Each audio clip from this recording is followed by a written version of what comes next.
You're listening to Outside the Box with Ben Cominos here on WHBY and Political Voices Network. Outside the Box is brought to you by Roush Plumbing and Remodeling, the plumbing and remodeling company the Fox Valley depends on.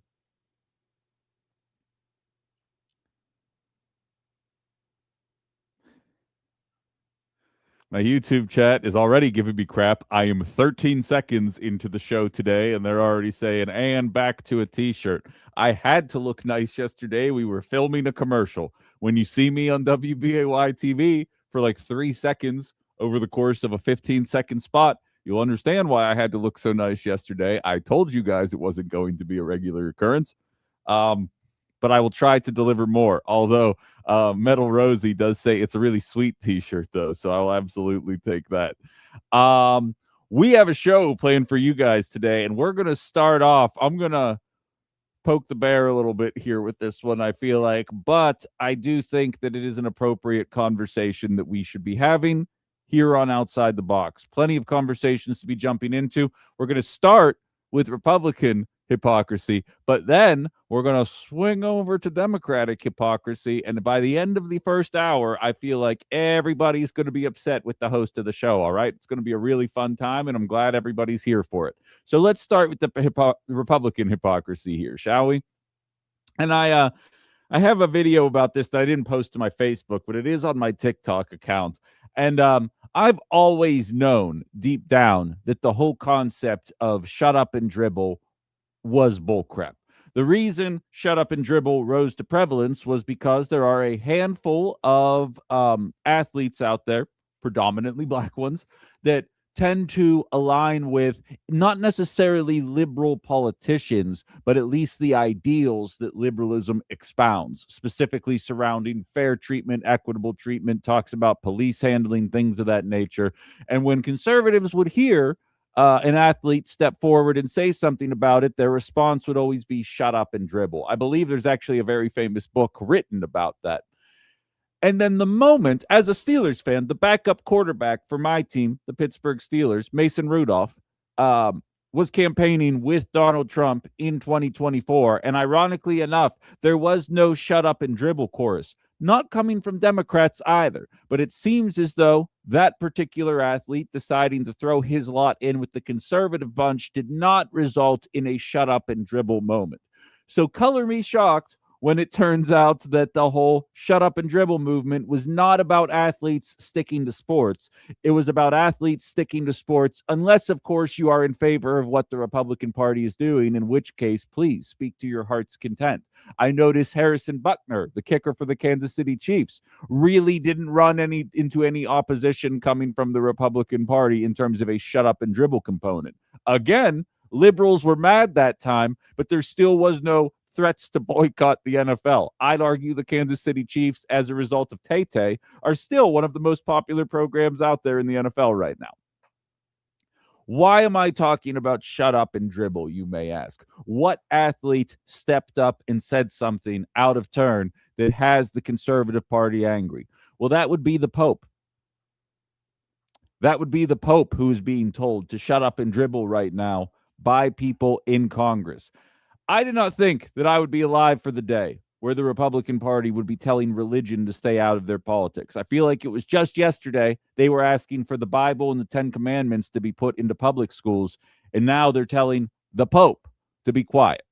Now, I am not Catholic. I am not going to sit here and pretend that I know the basics of Catholicism. I mean, I have an understanding of the general idea of all Christian-based religions. But in terms of the ins and outs, far be it from me. I think this Pope says some nice things. I am not saying anything about what I think about him in terms of a holy figure. He came out and he said, I actually have the statement that he made. It's not an audio one, though. It is in writing. But I have the statement that he made. And I would be interested what you guys think about this. I'm going to read it for you right now.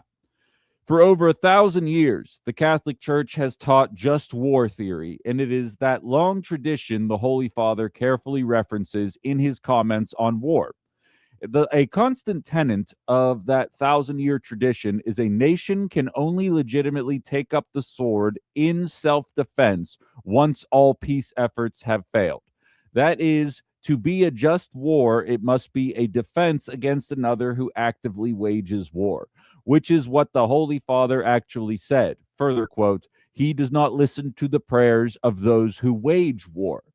When Pope Leo XIV speaks as Supreme Pastor of the Universal Church, he is not merely offering opinions on theology, he is preaching the gospel and exercising his ministry as the vicar of Christ. The consistent teaching of the Church is insistent that all people of good will must pray and work toward lasting peace while avoiding the evils and injustices that accompany all wars. That was the statement that was put out there in order to further clarify what it was that the Pope had to say about what America and Israel are doing in Iran. Well, color me shocked. This is a Ben Comino's original right here. This is House Representative Member Nels of Texas, Mike Johnson, Speaker of the House, and Homan of immigration reform. 3 separate quotes that I saved all to one giant audio file, and I am now going to play those in response to what happened. And I have to say, before I play these, I'm not saying it's the only thing keeping the Republican Party going, but the way that churches can mobilize their congregations, I would argue, mirror what goes on in inner cities, right? With busing and things like that. Listen to the way that the Republicans all of a sudden view when a holy figure decides to open his mouth about politics. You're not going to believe some of the things that you're going to hear right now. Again, it is Nels of Texas, Mike Johnson, Speaker of the House, and then Homan from Immigration Enforcement. Give this a listen. Any reaction to Donald Trump's comments on the Pope over the weekend? I probably say the Pope needs to keep his business into leading his flock, so to speak, leading the church, and probably stay out of the political arena. He doesn't need to be getting involved in the political arena. Go lead your church, but stay out of the politics. Right? We didn't elect the Pope to be the president or be the anything else. So just keep his nose in the church's business and stay out of the political arena. Well, what if he sees his role as sort of leading his flock away? No, lead his flock. Well, let's focus on just behavior, doing everything else. Just focus on your flock. And Donald Trump is our president. It's not the Pope. I didn't elect the Pope to be president. Thank you.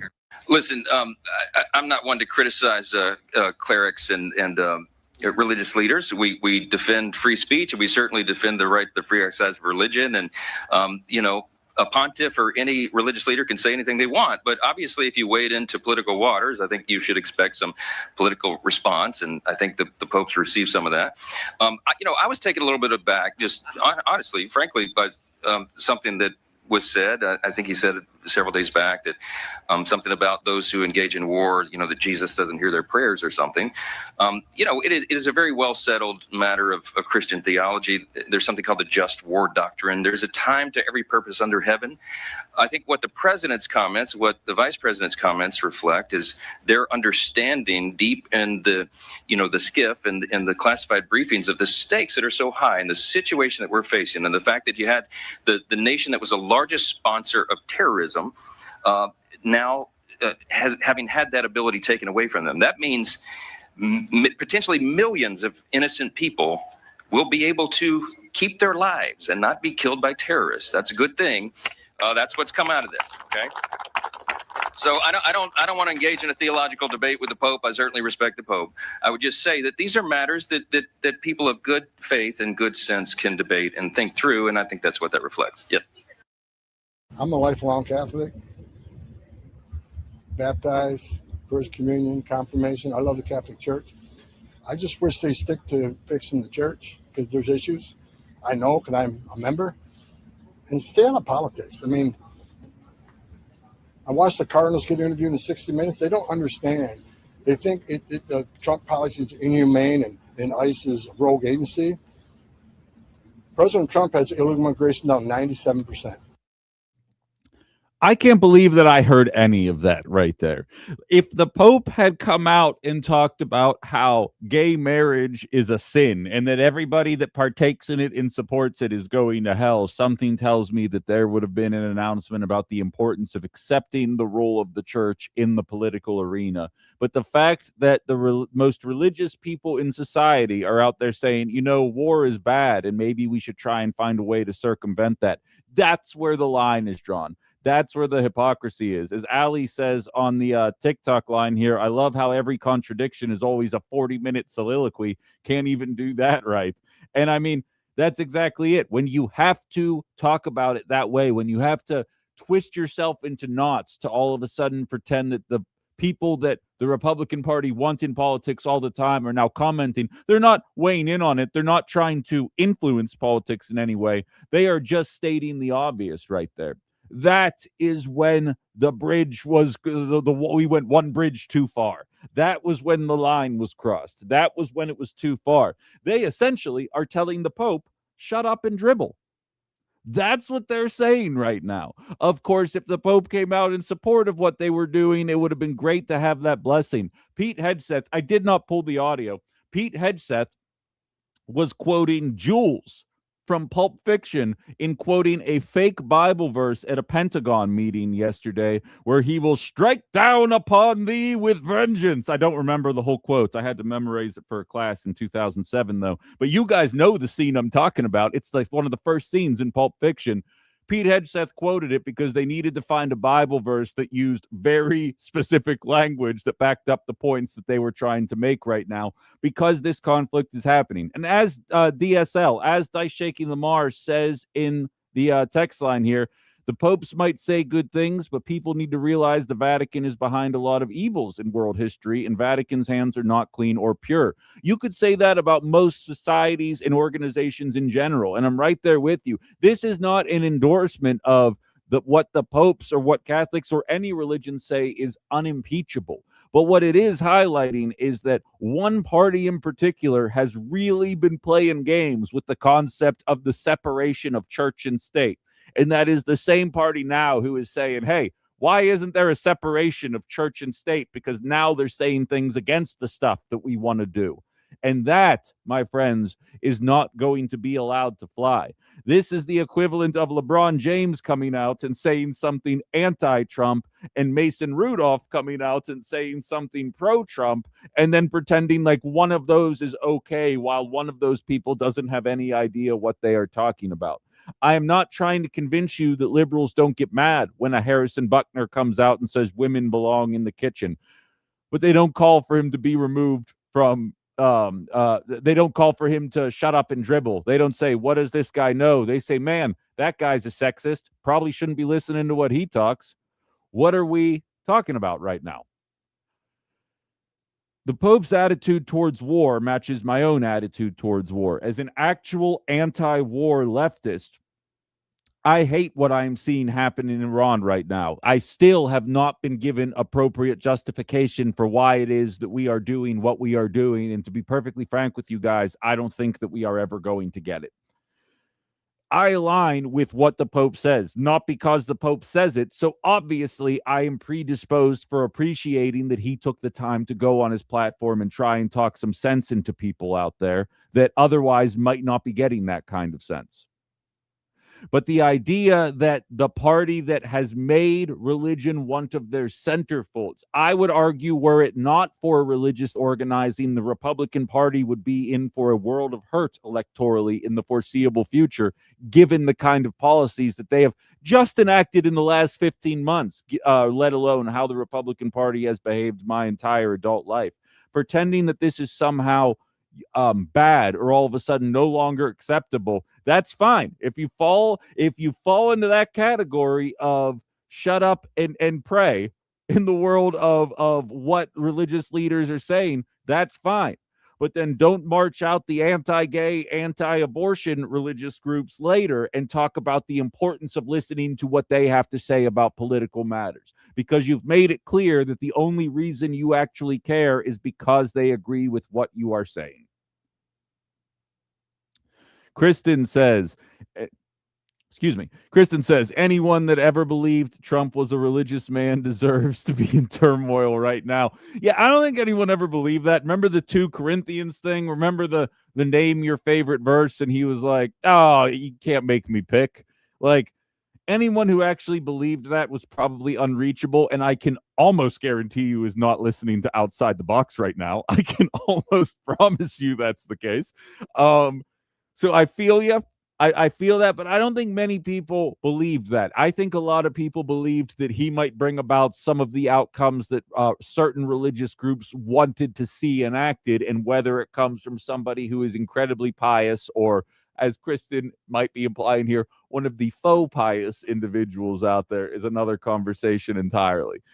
Paul says, the hypocrisy is that the Trump regime brought religion into politics. No, they didn't. I mean, it's been in politics for a very long time. Let's be honest. It's gone hand in hand. And there's a number of different groups that get brought into politics that don't necessarily belong in politics. I have been watching as Northeast Wisconsin is going further and further underwater from record levels of floods. I have watched the climate change debate rage on social media platforms. And what always sticks out to me is that the climate change debate rages between a ton of people that really don't know for a fact one way or the other. I can say 97% of climate scientists will tell you that climate change exists. Can I tell you that the intense rain that we have seen the last 4 days is related to that climate change? I can't. I can draw a correlation. I can talk about causation, but I cannot say beyond a shadow of a doubt what is happening right now. Does that belong in politics, or should that be in the science world? I think that's a valid conversation to be had. Trump did not bring it into politics. However, he's really leaning into it with his DEI defense secretary. That is for sure. Ben says no Christian should be condemning other people to hell. The Bible says we are all sinners and the only way to heaven is through Jesus. Which, yeah, what is it? He who is without sin, right? Cast the first stone. That's a very famous phrase there. We all have our vices. We all have our moments, and the idea that we somehow are determining what other people are doing. Mind your own damn business. As a progressive libertarian, I can settle on mind your own business as a very valid effort, very valid idea to put out there right now. David says Trump should spend more time reading the Bible instead of selling the Bible. Yeah, nah, you're not wrong with that, man. I'm saying it's an issue. It's an issue out there right now. And as Old Lib says, the problem is picking parts of the Bible that support a certain narrative and ignoring other passages. I would argue that's probably a pretty good example there as well. What's the Book of Eli with Denzel Washington? The whole point of that movie is that there's only one Bible left in existence, and Denzel Washington, who's a blind man, is trying to get it to a library so that they can transcribe it so that everyone can read it. And all the bad guys in the movie are trying to get their hands on it first so that they are able to interpret the text in their way, and no one else really has the opportunity to do it. Whereas Denzel Washington's goal is to get it into the hands of as many people as possible and allowing them to determine their own meaning through the book. If you haven't seen the movie, it's incredibly violent and very good. It's a little bit older, like, you know, it's like 15-ish years old, but it's definitely worth a watch. Solid ending as well. Didn't see that coming, but it's a solid ending. But like, that's the principle, is picking and choosing when you want to follow along versus when you're like, well, this really doesn't conform to my worldview as it stands today, so I'm just going to assume that this is one of those parts that didn't age particularly well. Can't have it both ways. And it's what we're watching happen on a mass scale in the Conservative Party right now, with the Pope taking what I would argue is a fairly standard attitude of religious figures don't condone war. And as we are getting close to the end of this ceasefire and potentially the potentially resuming attacks on Iran, I think it's important for anybody that has a platform like the Pope to get these attitudes out there before we go too far and do something that we regret. For the record, I am optimistic that Donald Trump's going to do the thing he always does and push it for 2 more weeks. I am hopeful that the violence is actually going to stop. I don't want to sound naive from that perspective, but I'm just going with my gut here that I don't think anything off the wall will happen by Tuesday. I hope I'm right. But I'm glad that people in a position to say something are saying something about it, because it is important. All right. And with that, we are now going to shift gears. We're staying in the Middle East, but now we're going to talk about the Democrats. A bill was proposed to prevent $300 million of bulldozers going to our allies in the Middle East. Those bulldozers are going to be used to clear out homes in Palestine and Lebanon for resettlement. One of the only senators worth a damn, Bernie Sanders, proposed a bill to prevent those bulldozers from making their way to our allies. We're going to talk about how that vote looked and exactly who got in the way of that, and you'll never guess why they did. Actually, you absolutely might be able to figure out who they did.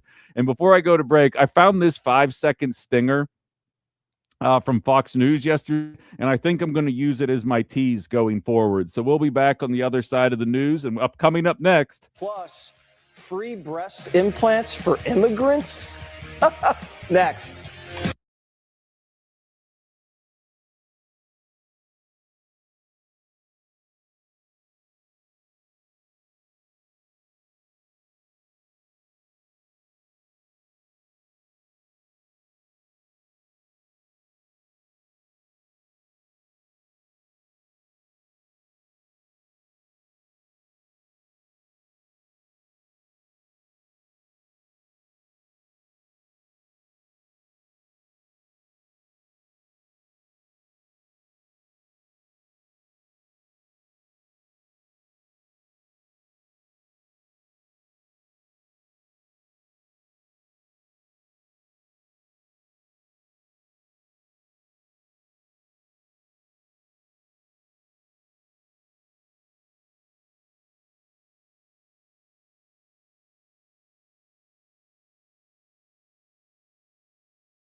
We've returned. Ben Comino's Outside the Box, WHBY, and Political Voices Network. Okay, we just finished up the story about conservatives and their hypocrisy surrounding the Catholic Church. And one final text before we move on from that. J.D. Vance is telling anyone, much less the Pope, to stay in his own lane is absolutely laughable. I was right there with you on that one. It's I'll never understand it. Especially, didn't he like just convert only like 5 years ago? It's wild. All right, with that, I do want to switch gears here though onto the Democratic side. I don't have as much opportunity to come down on the Democrats because I think I can unequivocally say in 16 months that while the Democratic Party does suck and that there is a two sides of the same coin element to this, I also want to be careful of a false equivalency because what has been taking place in the last 16 months is objectively worse on every front other than, like, I don't know, maybe the number of rainbow flags in governmental buildings. I'm not sure what has actually trended in the right direction in the eyes of the American population. Not to say Democrats are good, but just to say that this has been objectively trash for 16 months. And so I don't really have as much of a reason to come down on Democrats because they don't control the House, they don't control the Senate, they don't control the presidency, they don't control the courts, they don't control the media legacy, they don't control the social media. So they're really, what do you want me to say about them? However, they find ways. Those crafty Dems, they find ways to get back into the limelight in ways that they really, really, really should not be doing. So if you guys have not heard, Senator Bernie Sanders proposed a piece of legislation yesterday to withhold the gifting of $300 million worth of bulldozers, along with another $150 million worth of weapons going over to Israel in the Middle East. As we've highlighted before, specifically within the Democratic Party at this point, 85% of constituents are against the actions that Israel is taking in the Middle East. When you make the conversation about people under the age of 50, specifically men, regardless of political party, those numbers are pretty astronomically against what is going on in the Middle East. Honestly, there are very few demographics that you are going to come across that are going to support the things that are going on and the fact that we use our tax dollars and our weapons in order to further the goals of our allies in the Middle East at the cost of lives and livelihoods of Muslims in that area. Bernie Sanders' bill calls for the cessation of these bulldozers going, of these weapons going, mirroring the 85% of the Democratic Party going along with it. Now, here's the kicker. There have been bills that have been proposed like this recently. 2 bills ago about the cessation of weapons, 19 Democrats voted for it. The next time, 30 Democrats voted for it.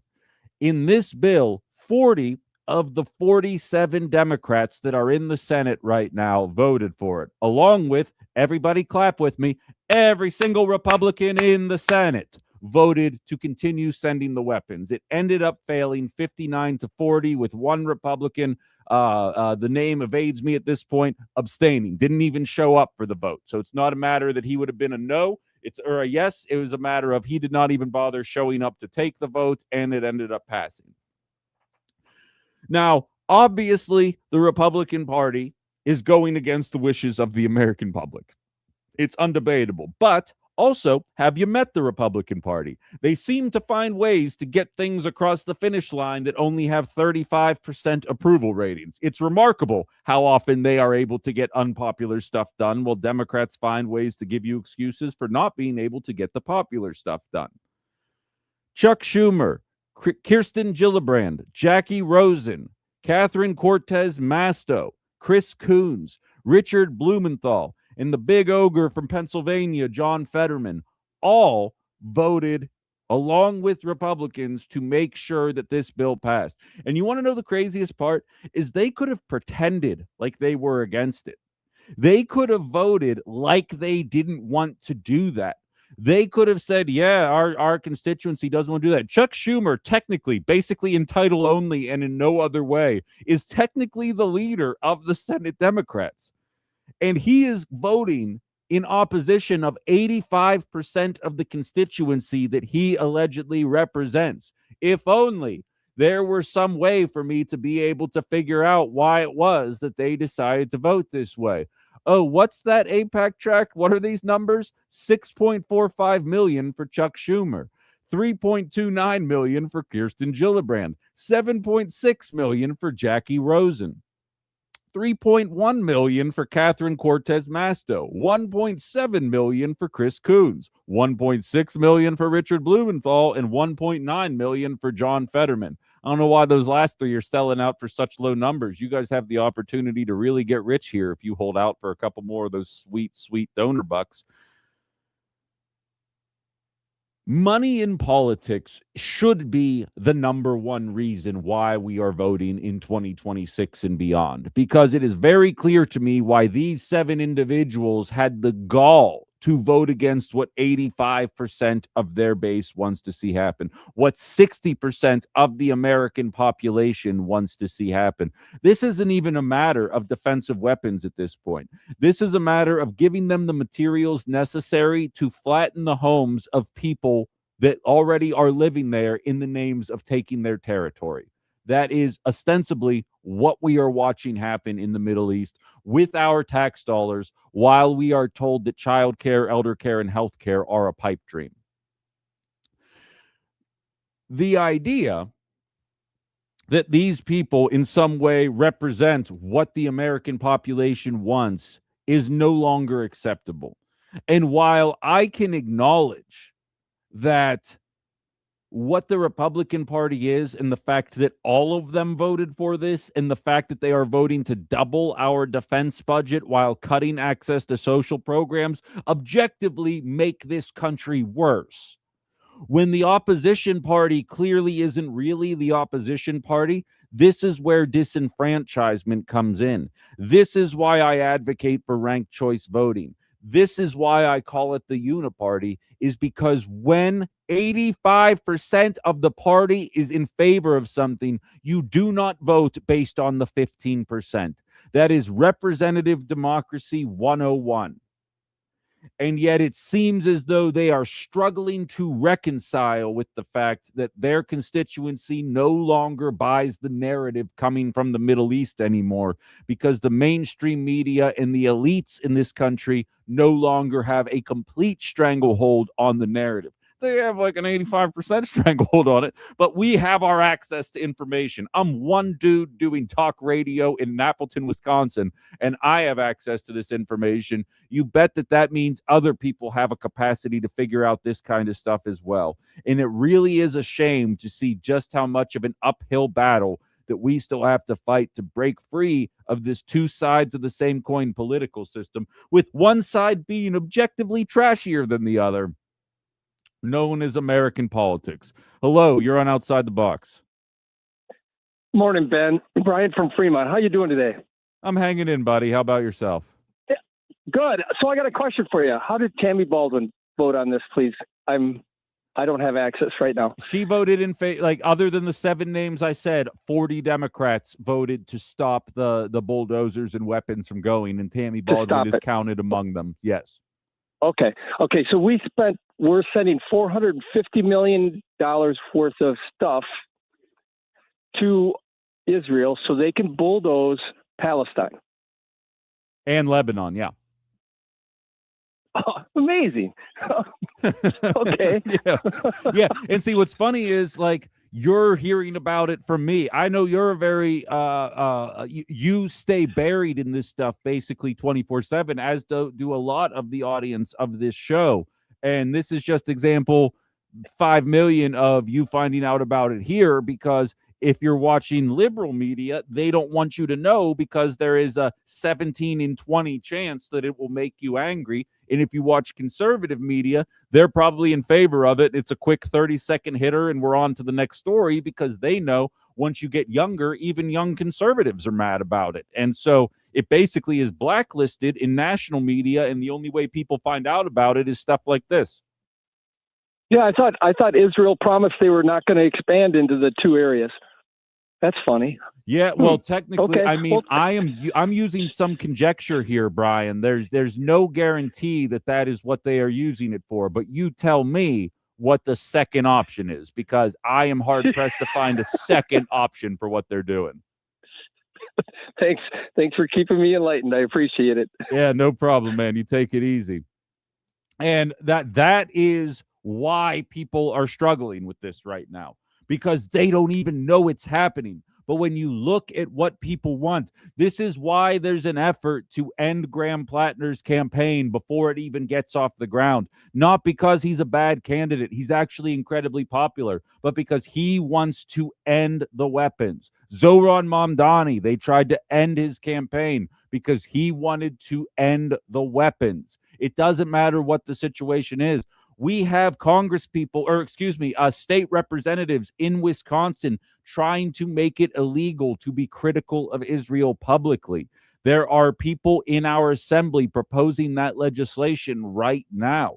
This is a crazy time to be alive, and there is no opposition party. It is growing, but it's growing within the Democratic Party. As I mentioned during the local half hour, I went with a friend of mine yesterday to go sit in. There's a third party trying to get off the ground here in Wisconsin called the Labor Party. I don't believe there's any affiliation with the European Labor Party, but they have some good ideas out there talking about working class politics, keeping things local, keeping things America first. Pretty unique concept if you stop and think about it for a second. I haven't heard anybody else talk about that.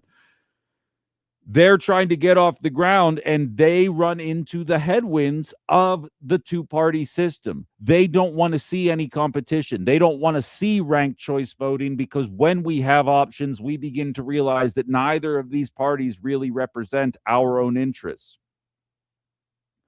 Let's see something good come out of these parties before it's too late. I have lost all hope of positive legislation outside of, I still do believe, and I want to be on the record with this, we are going to get tariff rebate checks before the midterms in order to try and soften the losses coming to the Republican Party in November. I genuinely believe we will get like between $1,200 and $2,000 between now and November with Donald Trump's name on it, and I will view that as positive legislation. Outside of that, I don't envision anything positive taking place in the next 7 months coming from the Republican Party, and were Democrats to regain control, I think we'd see a lot of efforts to impeach Donald Trump and not a whole hell of a lot else. But unless anybody else has any thoughts about that, I'm happy to take some calls and texts here, 920-281-1150, 920-281-1150. I see the TikTok and YouTube lines going crazy. Couple of texts here as well.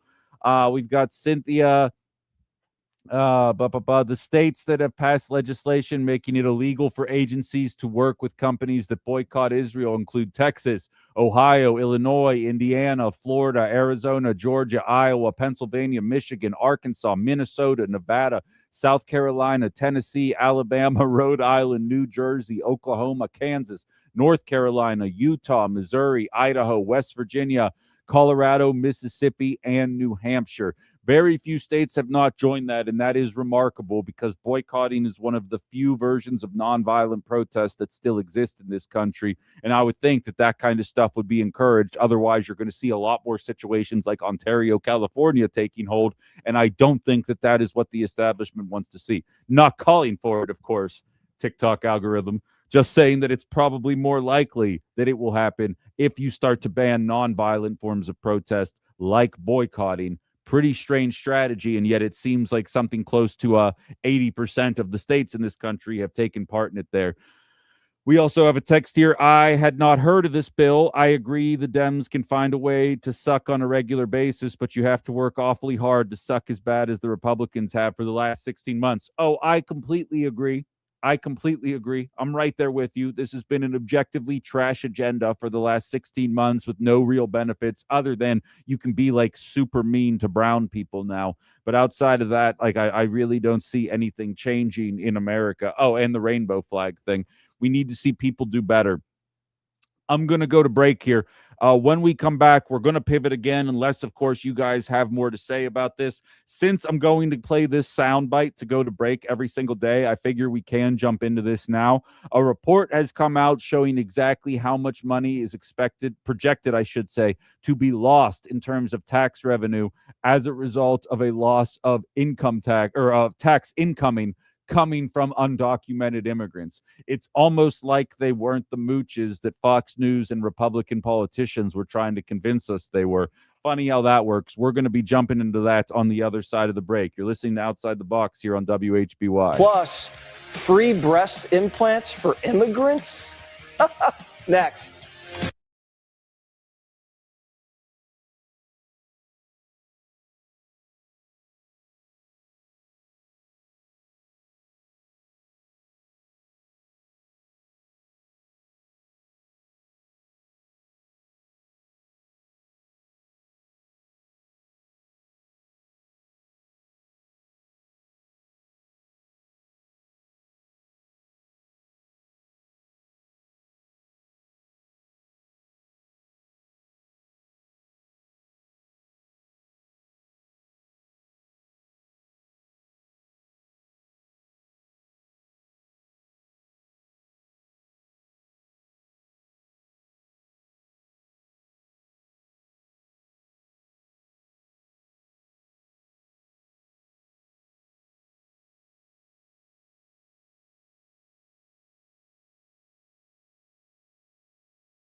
All right, we're back. Just wrapped up a conversation about some pretty disappointing legislation that made its way through the Senate yesterday, allowing for bulldozers and weapons to be sent to Israel for what can only be described as purposes that are less than stellar. I do want to pivot here back into America for one final segment here. And believe you me, Democrats are going to get it again in the 10 o'clock hour because they are changing the way that votes are tabulated in some states. And it's happening very quietly. But like in a world where there doesn't need to be any evidence about election rigging for Republicans to act like fools for 6 years, maybe it wouldn't be best to make it look like you're actively trying to change the way things work in a nefarious way. But more on that in the 10 o'clock hour. I do want to get back to having conservatives be mad at me, though. I've been playing this audio clip kind of as a joke because if you ask me, Ben, sum up Fox News in 6 seconds, it would sound like this. Plus, free breast implants for immigrants? Next. I mean, yeah, that's Fox News in a nutshell. But that's what they're doing because you can tell based on how Tom Tiffany's campaign is developing, there is an effort to get the American population talking about anything other than what Donald Trump is doing. Because even within the base, it is no longer popular anymore. The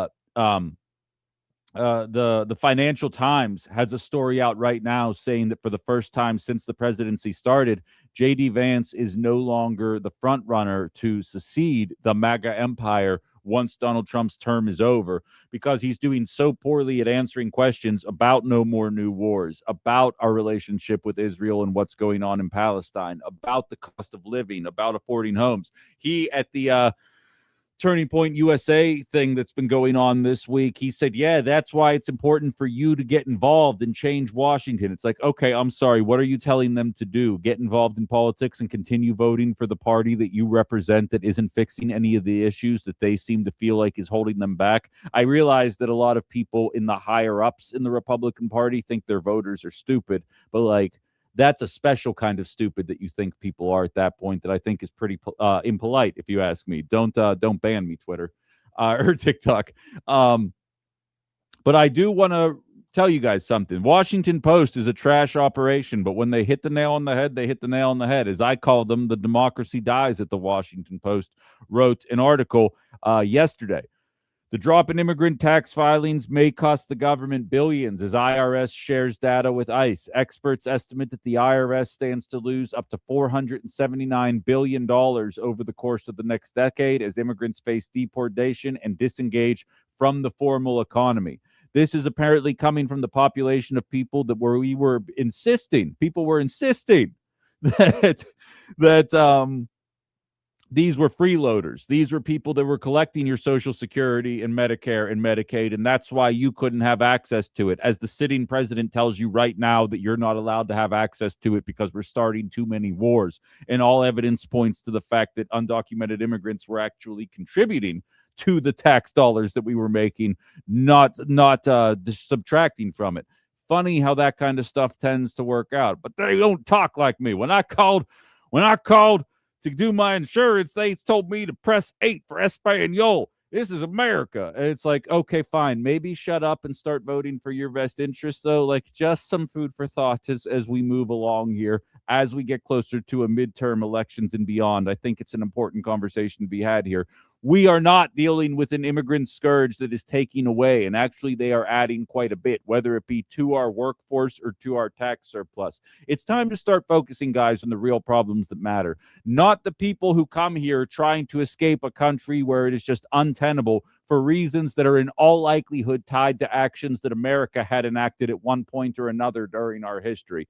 Maybe we should stop holding this against them and start holding some conversations about the people that hire them, about the people that are suppressing our wages from the top, not from the bottom, about the people that are choosing to lay us off. As I highlighted yesterday, and I have to go quickly here, Disney laid off over 1,000 people from the visual effects department. They've already gone on the record saying that AI is going to be used predominantly in the new Avengers movie in December, and they're looking to in 2025. I believe they reported around $35 billion in profit. Looks like the company that makes movies that literally just print money is looking for ways to cut corners in order to save money. Maybe stop being mad at the immigrants and start being mad at that. Don't let me tell you what to do, though.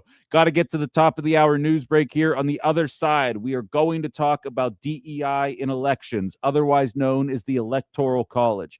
Is there still room for it? The Democratic Party is doing something about it. We got to talk about it next.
And we're back. Outside the Box. Ben Cominos, WHBY, Political Voices Network. Outside the Box is brought to you by Roush Plumbing and Remodeling, the plumbing and remodeling company the Fox Valley depends on.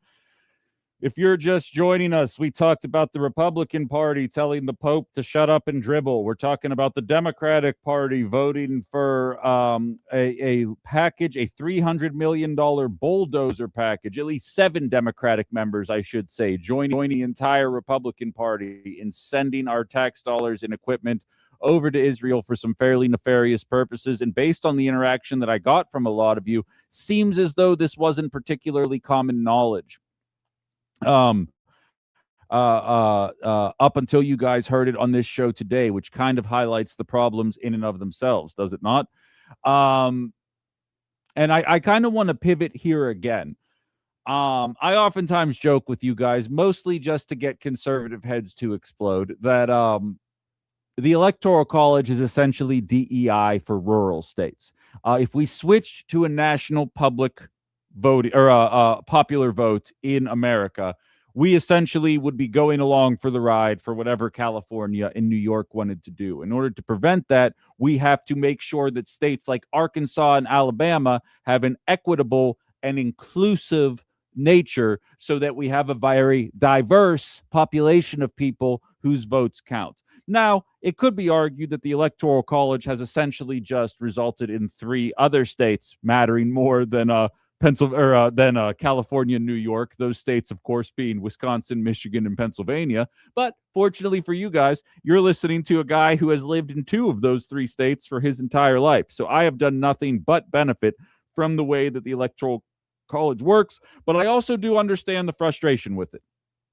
Because last national election notwithstanding, because the Democrats chose to force a uniquely unpopular candidate on us without allowing for a real primary, it's very difficult for the Republican Party to win the popular vote because, as I've kind of been intimating throughout the show here today, here's a clip before we get into the real voting conversation. This is Cynthia Loomis out in Wyoming talking about an influx in people needing access to food stamps in her state. I realize her last name is Loomis, which is the last name from the murderer in Scream both 1 and 2, so it might make you not trust her. But put that feeling aside for right now and listen what she has to say. We had record distributions in my county in Wyoming of Meals on Wheels, records, which is an indication that more and more people are turning for food to subsidized food opportunities.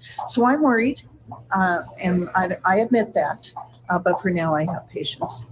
So it turns out it wasn't a bunch of people scamming the system. It turns out that there's a lot of people working for 40 hours, but given the nature of corporate greed and consolidation of workforce opportunities for so many people in this country, working 40 hours doesn't guarantee you access to food anymore in this country. As we can see in the deep red bastion of Wyoming, that seems to be a problem. I wonder how they feel about giant quote fingers here, waste, fraud, and abuse in entitlement programs these days, because it seems pretty difficult to back up these claims anymore in 2026, especially when you see the Defense Department failing its 8th audit in a row. Back to voting. So the Electoral College is the way of the land. There are Democrats frustrated by that. And for the record, before I go any further, the idea that any state is permanently lost to any party, to me, is a laughable assertion. I feel like there are ways to reach voters in Oklahoma that seem to staunchly vote Republican, but you also, as the Democratic Party, have to provide some kind of template for what that's going to look like. And not platitudes, not vague buzzwords, but actually come through in a way that's beneficial to people. As I often highlight, farm bankruptcies have skyrocketed during the Trump years, but they were increasing during the Biden years. So when you're living in Oklahoma, you're watching bankruptcies in an agriculture sector that your state is predominantly dependent on begin to decrease. A guy shows up and says, yeah, we're going to do X, Y, and Z, and everything's going to be better for you. It really doesn't matter what the attitudes of the economists or the elites in the country are. They're going to vote for that.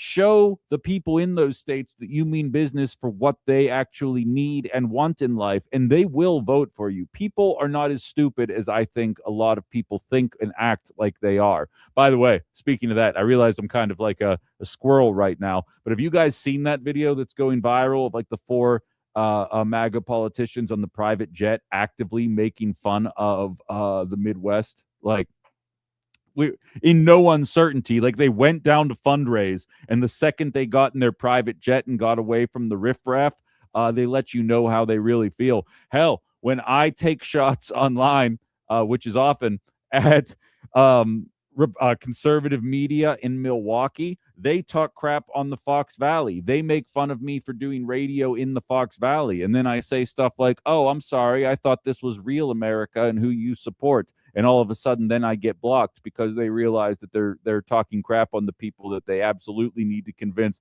oh, we're just one of the guys, but they don't mean it. But anyway, I digress again. Liberals are taking it upon themselves to push back against the Electoral College right now.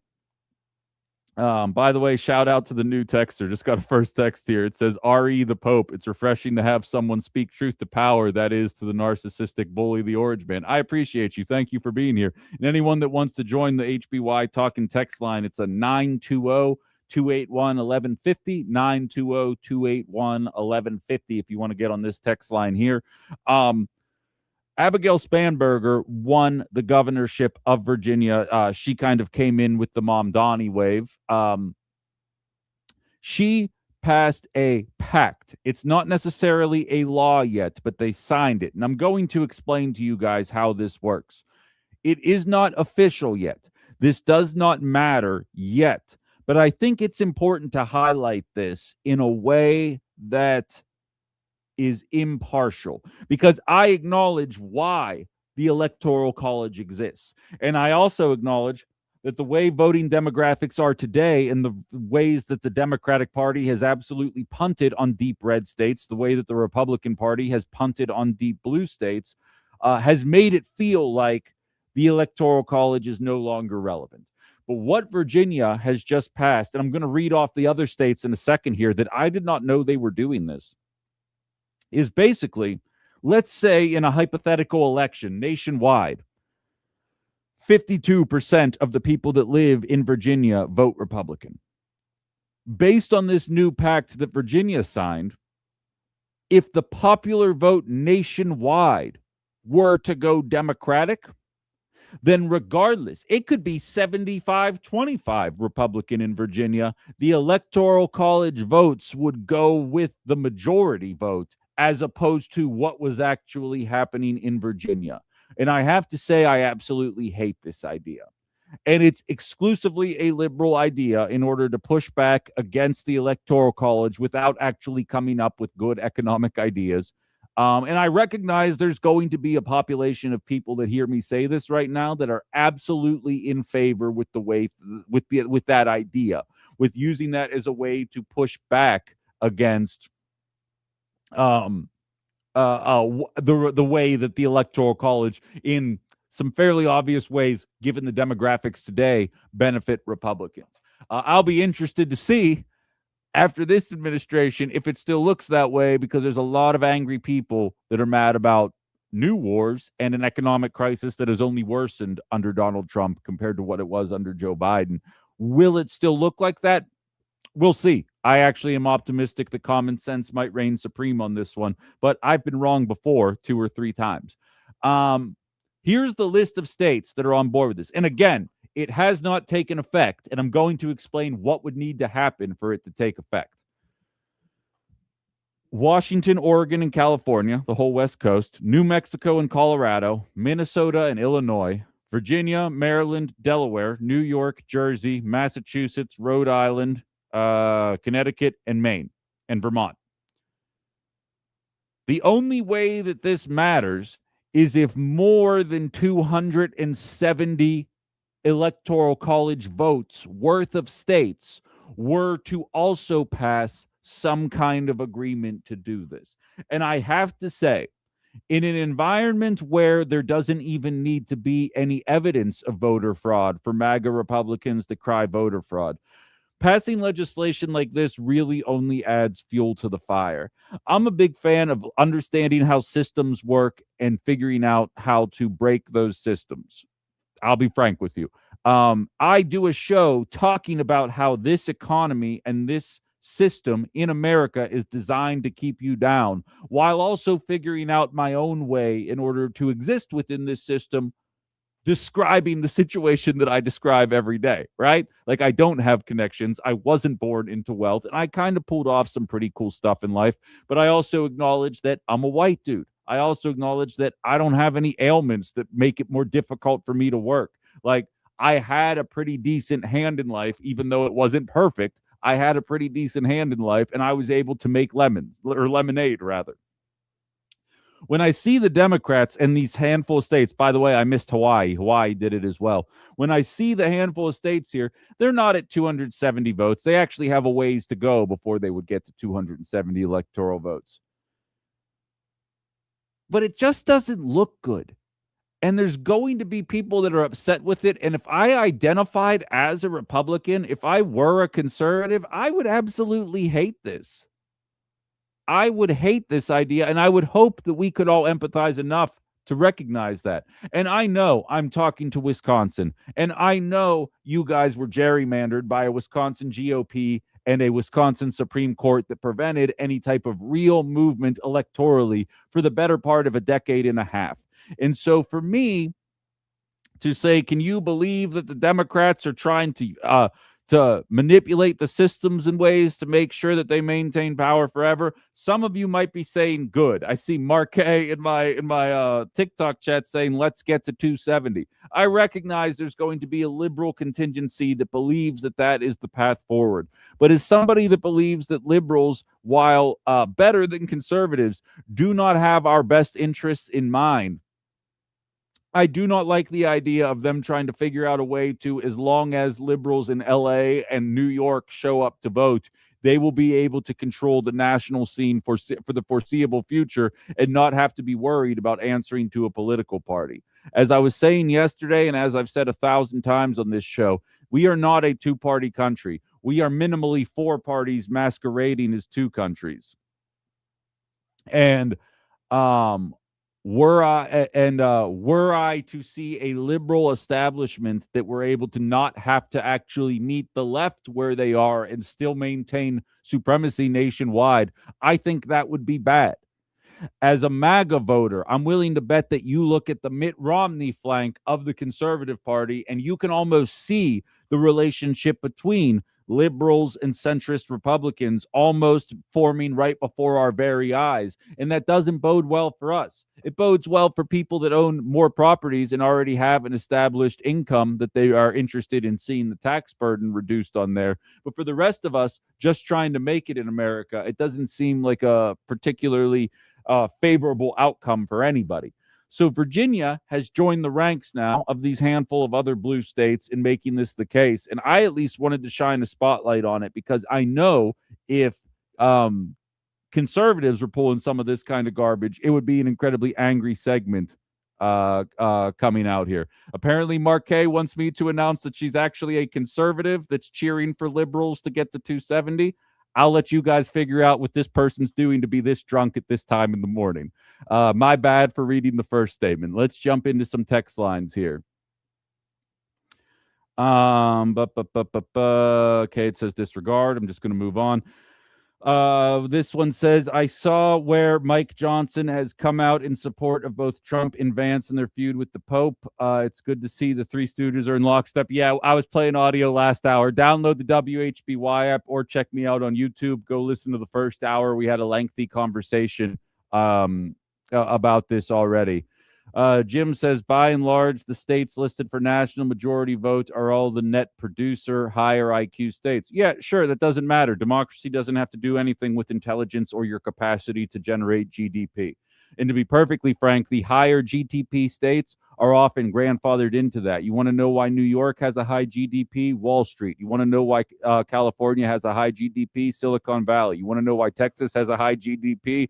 oil industry. It's not particularly because they're impressive or they know how to run a state or good things are happening. You show me a deep red state, and I will show you a state where poverty reigns supreme. You show me a deep blue state, and I will show you a state where you need to make $42 an hour in order to afford the average cost of a 2-bedroom apartment, where homelessness and high tax rates reign supreme. Anytime one side or the other gets too much of a grip on the political system, I will show you a country, a state, a municipality, whatever you want to say, that is struggling, because too much of either side is bad. And while Republicans are objectively bad, I have a story that really isn't even like a lengthy one, but they made sure that they killed free IRS filing. Like, who in their party was like, hey, I voted for you to make sure that I had to pay $350 in order to file my taxes, and you haven't done it yet. Well, don't worry. The Republican Party did that yesterday. Like, and I can understand why those kind of stories percolate through, and you're like, why would anybody vote for this? And trust me, I'm right there with you. But when you see liberals take control as well, liberals had the House, the Senate, and the presidency from 21 and 22, and they were telling us that corporate greed was a conspiracy theory.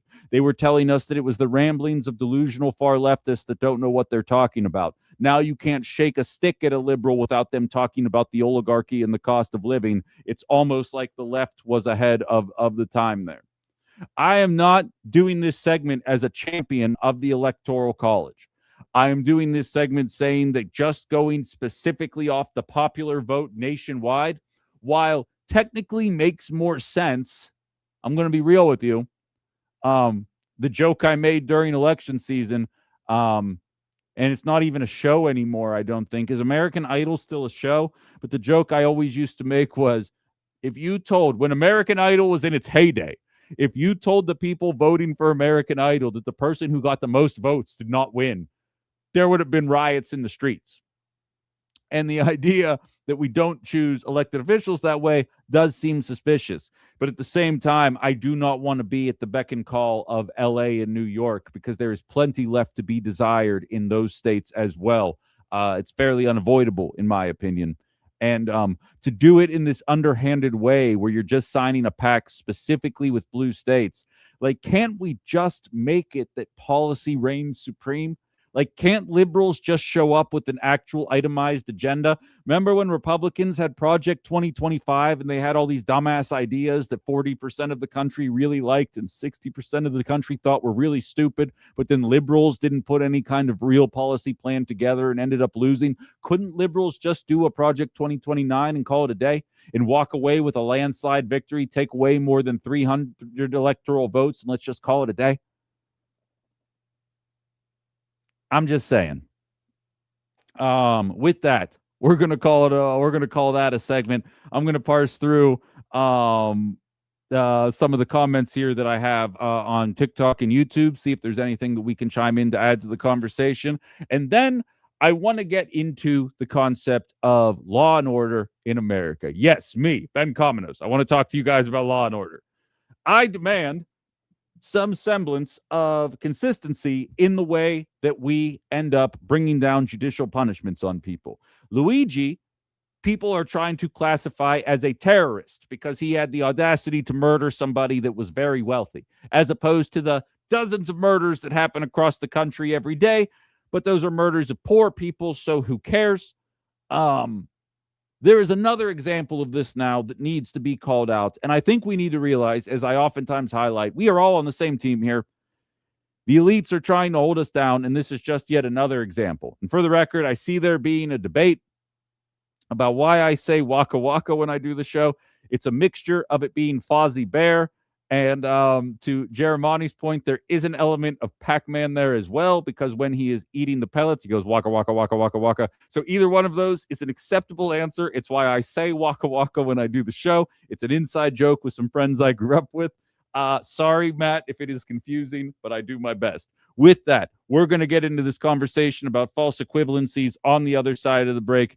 And, of course, the biggest story of the day, if you guys haven't heard it, we're going to get into that as well. So stay tuned. We'll be back. Outside the Box, WHBY. Plus, free breast implants for immigrants? Next.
You know what's better than Googling a plumber and hoping for the best? Checking the reviews and seeing your neighbors already trust and love them. Roush Plumbing has the Google reviews to back it up. Fox Valley homeowners are raving about the fast, friendly, and reliable service. And here's something you don't see every day: a free text line to a real plumber. Got a question before you schedule? Text it. Sometimes that's all you need. And with spring rains coming, don't wait to make sure that your sump pump is ready. Call or text Roush Plumbing, the plumbing and remodeling company the Fox Valley depends on, and find that free text line at timroushplumbing.com.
Turns out American Idol is still on the air. According to Hal, it's clinging to life on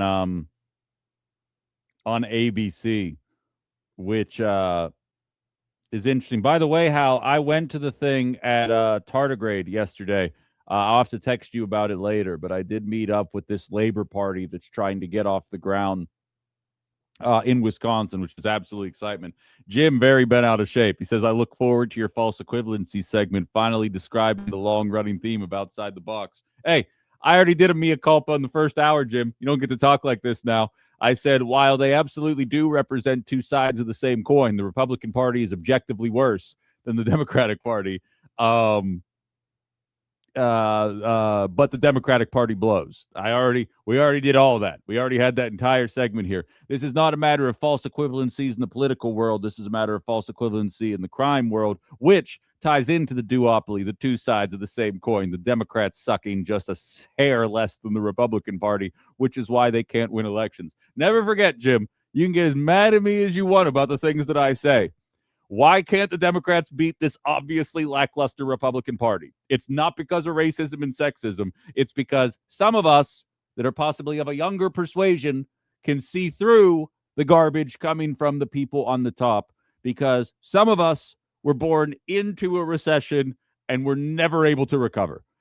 And some of us were born into America before we started cutting taxes for billionaires and have a more appropriate approach to what certain people in Congress believe. Oh my God, that's a great suggestion. First time texter here. Ben, why don't the Democrats put a bill together to give Americans a tariff rebate check? Why do they always wait for the Republican rhetoric? I'll tell you what, first of all, throw a first name and where you're calling from, because I'd love to give you credit for this. But that's kind of a big issue that I have in general with the Democratic Party. Not to toot my own horn, but I was invited to speak to the Democrats of Wisconsin. I'm going to be there next Saturday at some event in Wausau. All of the candidates for governor are going to be there, and I'm going to have a half an hour to say whatever I want. And I'm very excited. I'm very excited for that principle. And a lot of the conversation is going to be around framing. I had a segment planned 2 or 3 weeks ago, but it just never made it off the ground, where I was going to call for the Democrats to push a bill that called for a 4-day work week until we were able to get the cost of oil conversation under control. Because who's going to vote against a 4-day work week while the cost to get to work was shooting through the roof, right?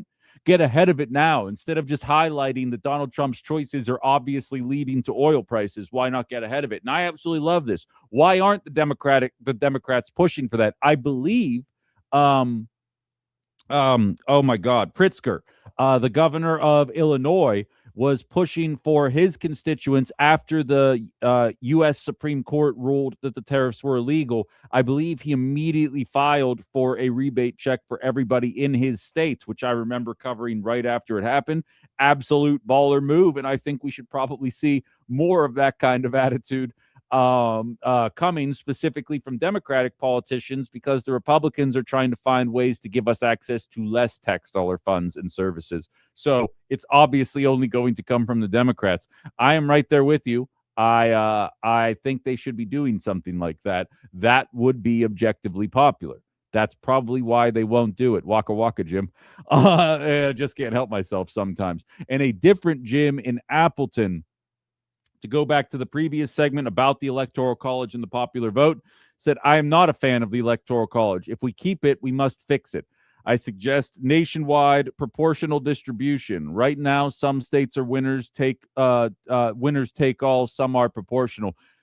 I think that actually is a pretty good compromise. I think Nebraska is one of the states you're talking about. Maine's another one, where it's, as you mentioned, it almost operates sort of like Parliament does, which was a question we had yesterday about whether or not the parliamentary system might be a better way.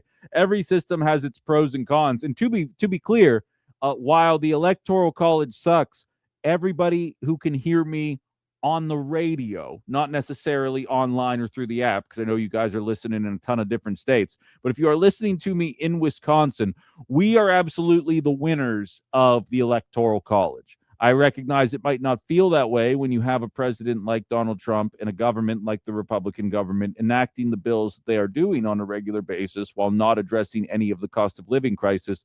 But every 2 to 4 years, as I oftentimes joke, we are the prettiest girl at the ball. We have the capacity to ask for whatever we want, and we do get it. I've already shared this story before, but Back in 2012, when Obama was running against Romney, that's when Pittsburgh was designated a tech hub. When I was selling software and making pretty good money in my 20s, it's because the government facilitated programs that brought a bunch of startup software companies to the region where I lived.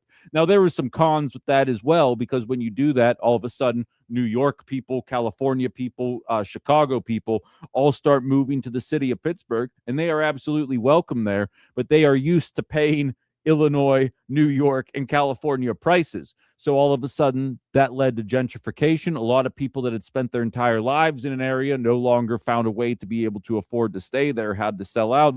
I didn't even know what gentrification was, and I was absolutely part of the problem to a certain extent. The duplex that I own in Pittsburgh is in the area that now is a very bustling location in Pittsburgh. All of that came about because we are a swing state in an important election, and they decided to designate us a tech hub. What happened in 2024? Milwaukee was designated a tech hub. Why? Because liberals were trying to, in a last grasp effort, get people in Wisconsin to show up to vote. Now, will people in the North Woods of Wisconsin show up because a crap ton of money was invested in bringing startup software companies and renewable energy companies to Milwaukee and Madison? Probably not, but it's definitely going to encourage more people in the cities to show up and vote. Were we to eliminate the Electoral College and go to a popular vote, I am not saying this is an excuse. I'm just saying, from a selfish perspective, Wisconsin would be in a worse position. We would absolutely be less relevant. And maybe some of you would appreciate that. You don't like the national networks coming here every 4 years and trying to get a feel for what voters are thinking, while absolutely ignoring us for the next 3.5 years until the next time they got to go to a diner and get a pulse on what people are thinking in Wausau. I get it. I get it. But so there is no perfect solution. And as I will always maintain, good ideas will reign supreme. I have to believe the something trans agenda is running out of steam. You can only complain about 9 transgender athletes for so long before you got to find something new. And don't get me wrong, the Republican Party has mastered that. They'll find a new 3-letter word. Is it wokeness? Is it CRT? Is it DEI? Well, whatever it is, they're going to find another one, inevitably. And it'll be the next social issue that's going to bother people. But the cost of living crisis is growing so pervasive and so unavoidable that I think it's going to be difficult to ignore for much longer, even if you just can't stand the scourge of the transgenders all over our country. I don't think it's going to last much longer. So rather than trying to change the system like what's going on in Virginia, I'd rather see people just propose the policies that are going to hold billionaires to account and do the right things. But that's just me, of course. All right, with that, on to the story that I wanted to jump into here. If you guys haven't already seen, I've talked about it a little bit. I have one of my most viral TikToks about it. A Kimberly-Clark warehouse in Ontario, California was set on fire. I'm obviously going to have to censor what the guy said, but he videoed himself. So I still technically have to say allegedly because no one was found guilty yet, but it feels pretty cut and dry. He's walking around the warehouse saying, all you had to do was pay me enough to effing live. Here goes your inventory. And he just records himself setting a bunch of little fires all over the warehouse right there. Thing goes to sets ablaze. Really was a sight to behold. It was a massive fire. Thankfully, nobody was injured. I believe reports are saying that 50 million people were serviced by the toilet paper that was in that warehouse. All up in smoke. I'm sure that insurance claims or insurance for the company will cover it. I haven't seen too much on that matter. But as it stands right now, that's probably the case. People were also saying he just ended the jobs of 20 people. Fair assessment there as well, but I'm also not willing to gloss over the fact that the way he feels is a sentiment shared by a lot of people out there right now. Wages are not commensurate to the work that is being done and the profits that are being derived by that work that is being done, and I will always be sympathetic to that reality. Here's the thing. He is currently in the preliminary parts of starting up his trial, and the courts have made it clear. If I ask you, and you can probably tell because I wouldn't be asking you this question if it weren't for the ridiculousness of what I'm about to tell you. You set a warehouse on fire. Nobody dies. Property is damaged. Millions of dollars of property is damaged. What do you think the jail sentence would be for a person that would do something like that?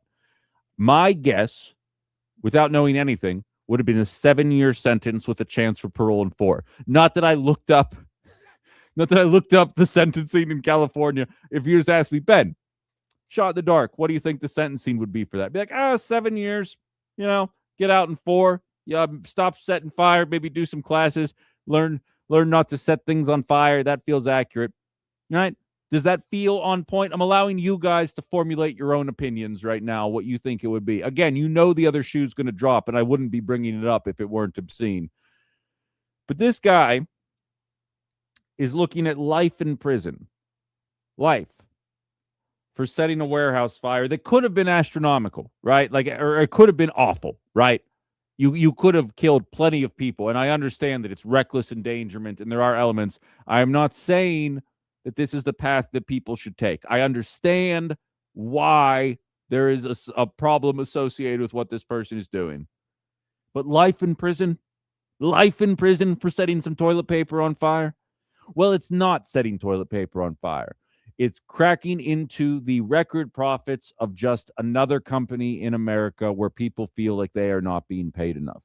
It's just like how they tried to designate Luigi a terrorist because he had the audacity to shoot a millionaire instead of a poor, and for no other reason. And much to Jim's chagrin, that is the false equivalency that I am highlighting in America today.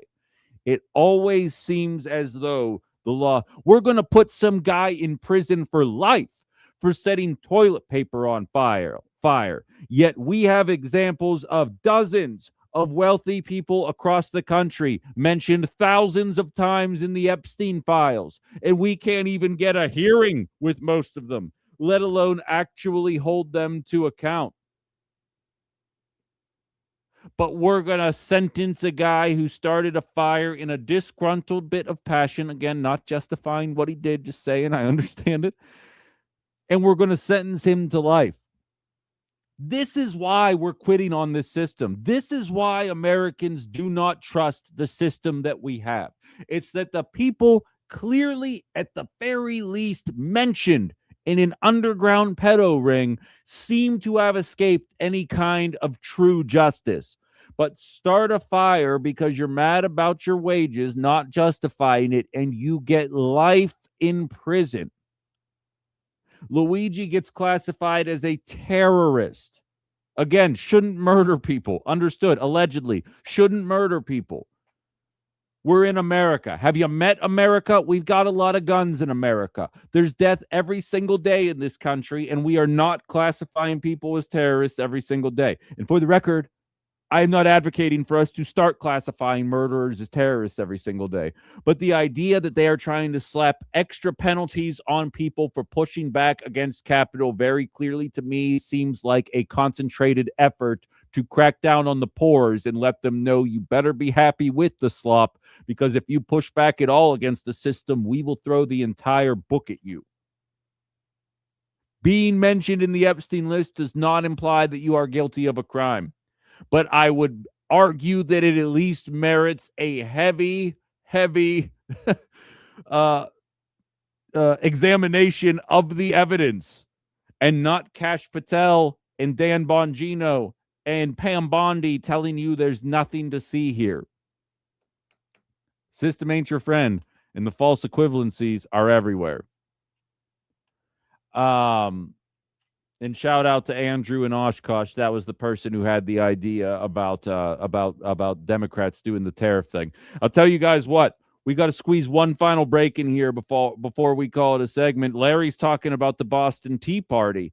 Exactly. And I've used this before, and this one's going to get me in trouble. I understand that.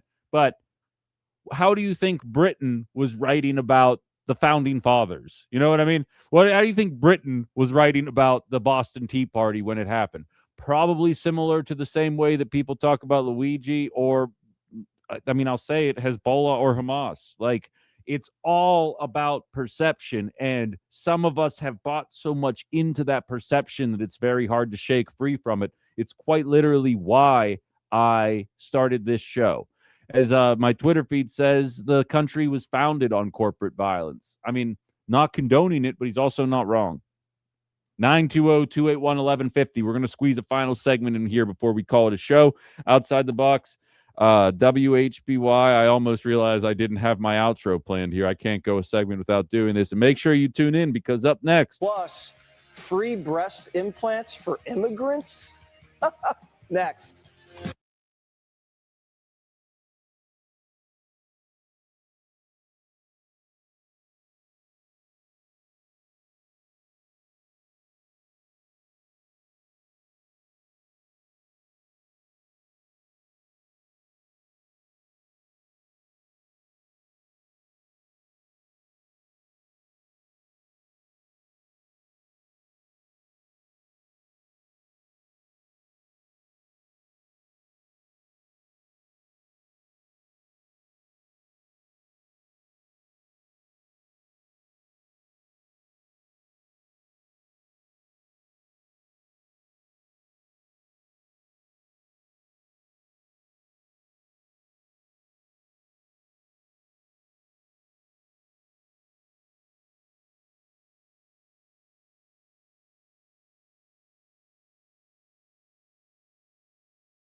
I don't know how to tell you this. We're not going to get into tax dollars going to breast implants for undocumented immigrants. That's just me making fun of how dumb Fox News is, and I apologize for people that have been waiting the whole show.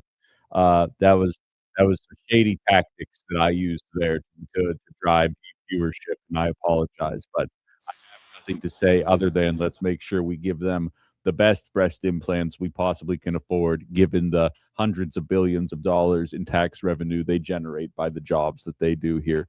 I think that's something we can all get behind. Maybe that should be the 2028 presidential candidates for the Democratic Party's primary platform. Larger breasts for undocumented immigrants. That feels right. This isn't even a Friday show. Like normally the show doesn't go off the rails until 10 a.m. Friday, but it feels like a Friday, doesn't it? I had a long day yesterday. Felt like 2 days.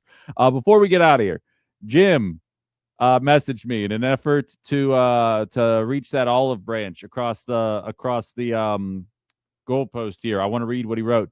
He wrote, setting a fire gets life in prison, as opposed to Trump working to overturn the convictions of the convicted terrorists in Stewart's Rhodes and other leaders of the Oath Keepers and Proud Boys, people convicted of a violent attempt to overthrow the government, and they are working to give them their guns rights back, which I did come across that story. And it's remarkable that they think they can get away with this kind of stuff. And I think that's a pretty fair and appropriate way to kind of wrap up this conversation about how it seems as though the crime and punishment very rarely feel equitable.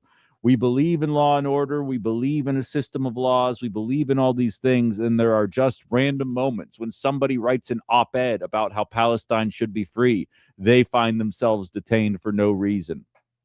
You've got the Luigi conversation being designated a terrorist. You have the fire in California resulting in possibly a life sentence were this not to get pleaded down.